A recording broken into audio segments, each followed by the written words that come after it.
Hello everybody and welcome to today's video. Today I will be sharing with you the best disaster bug-out bag that I have assembled.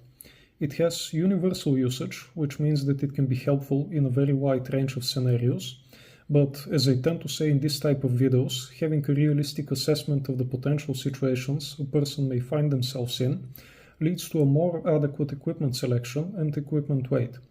Make no mistake, despite its utility, carrying this backpack around is no easy feat, as it amounts to 27.5 kilograms of weight, making it a good option if you intend to carry it around in a vehicle, but maybe a hindrance if you're planning to walk a long distance with it strapped to your back. So, is all of this weight worth it? Well, let's find out. Starting with the backpack itself, I'm using the 50-liter Tasmanian Tiger Trooper pack, and I have attached two modular pouches on the sides. This is an older model backpack, and I'm not even sure if it's produced anymore, but you can probably still find it in some shops or find an alternative. Tasmanian Tiger is not a cheap brand by any means, and this particular model, with its weight of 2.6 kilograms, is not a light one for the volume that it offers. But what it provides in exchange is comfort, durability, and versatility. What I love about this backpack is that it is made out of Cordura, which is an extremely durable material. It has many compartments, pockets, straps, and it feels quite comfortable when it's on my back and shoulders. So if you're looking for something comfortable, durable, and versatile, this may be the right model for you. If the price and the weight are a concern, you may be better off with an alternative. Inside the backpack, I carry respiratory protection. This carbon monoxide mask is intended to be used in case of a fire, and it offers protection for up to 30 minutes. But keep in mind that it can only filter the carbon monoxide. If the air is poor in oxygen due to the fire, it is not going to create extra oxygen for the wearer to breathe. If you're planning to carry around one of these, make sure to keep an eye on the expiration date. For scenarios that involve air pollution in the form of particulate matter, I carry this reusable face mask with a valve and a replaceable PM2.5 filters. Adverse weather protection. If the weather turns ugly, I can find shelter in my single-person tent. It is not the most comfortable option, but it is compact and easy to carry around. Keep in mind that a tent unsecured to the ground is just a big kite waiting for some wind to blow it in the air, which is why I also carry tent poles. Sleeping bag, appropriate for the weather conditions of the region where I live. Keep in mind that this bag is just for transportation, not for storage. Whenever I'm not using the sleeping bag, it is laying loose so that the insulation material is not compressed for a prolonged period of time. Sleeping mat. A good sleeping mat is just as important for insulation as the sleeping bag itself, not to mention its importance for a good quality of sleep. Raincoat, 3 pairs of socks, 3 pairs of underwear, thermal underwear, winter hat for when the weather gets cold, neck gaiter. This winter jacket was not in the backpack while I was recording the video or weighing the backpack, the assumption being that I would be wearing it, but if I would have to store it away, I can simply put it in its bag and strap it to the backpack. Just like with the sleeping bag, this bag is just for transportation. Keeping the insulation material compressed for a long time reduces its insulating properties. Next, I have overgloves. Of course, I also carry normal gloves to put under these, but I will show those later in the video. Sunglasses. Summer hat. This one is a light color in order to reflect more sunlight, and it has an all-round protection, including a neck guard to protect my skin from burning. And sunscreen. I refill this container every year because most sunscreens can be used for up to 12 months after opening. Also note that sunscreen deteriorates in high temperatures, so it should be kept cool. Water. A 6-liter water cell for drinking water storage and transportation. Please feel free to watch my product review on this one. It can also be used as a portable shower. In order to access the water more easily, I use this hydration system as an attachment to the water cell. Water filter. It is compact and will filter some pollutants, but it's not an all-in-one solution for every situation.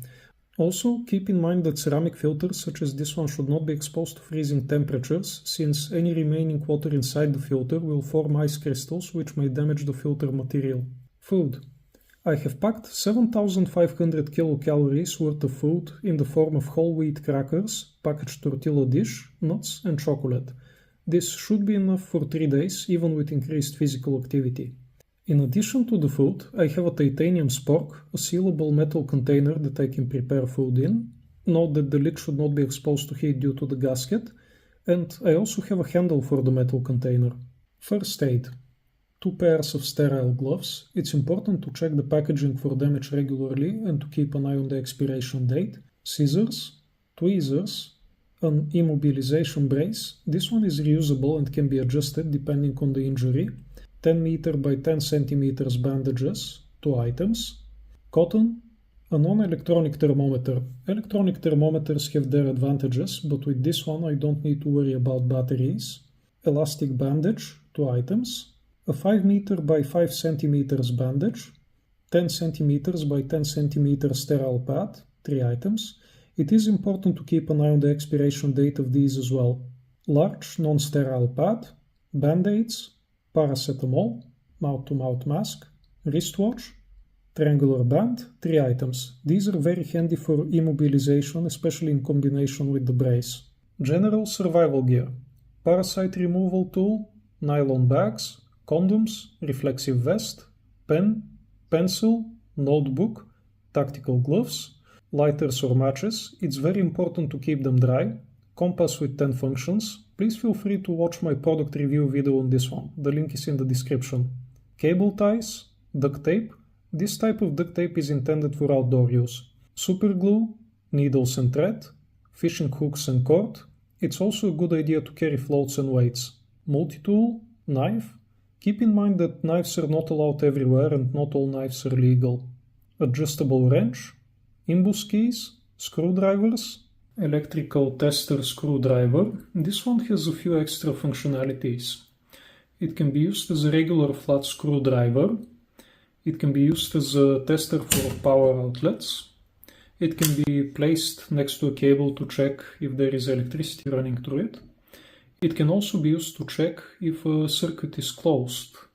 WD-40, 10 meters of paracord, cash, debit or credit card, and playing cards for dealing with boredom. Electrical equipment.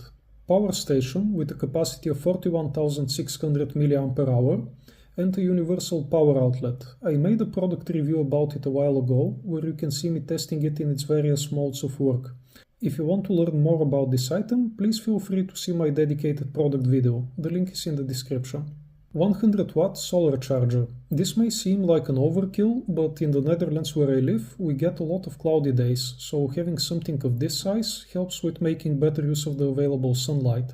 This solar charger has USB ports where I can plug in my phone or other devices and charge them directly, or I can use the power station from earlier to store the generated electricity for later use. In order to capture the sunlight, the solar charger can be laid flat on the ground, hung on a backpack, or propped up at an angle by its kickstands. An addition that I made are these 2 suction cups, which allow me to secure the solar charger to a sun-facing window in case I need to use it indoors. Multimeter, 4 standard AA batteries, 4 standard AAA batteries, 4 rechargeable AA batteries, and 4 rechargeable AAA batteries. You may be wondering why I have a mixture of standard and rechargeable batteries, and the reason is the voltage. Normally I would prefer rechargeable AA and AAA batteries, because I can recharge them over and over again, but they are limited to 1.2 volts, whereas standard batteries have a voltage of 1.5 volts. Some electrical equipment can run at a lower voltage, but some will have an issue, which is why I carry standard batteries in addition to the rechargeable ones. Note that standard alkaline batteries come with an expiration date, and it is important to keep an eye on it, even if they're not inserted in a device, but especially if they are inside the device. And that is because over time they may start leaking alkaline fluid, which is highly corrosive. In the past, I lost a very good flashlight to alkaline fluid corrosion, and I'm still bummed about it. For the rechargeable batteries, I have a charger with a USB cable, so I can recharge them by using the power station or the solar charger. Two-way radio. This one can be used for communication as well as for listening to radio broadcasts. It has a built-in flashlight and can be charged via USB. Smartphone. I don't think I need to explain how important and useful this device is.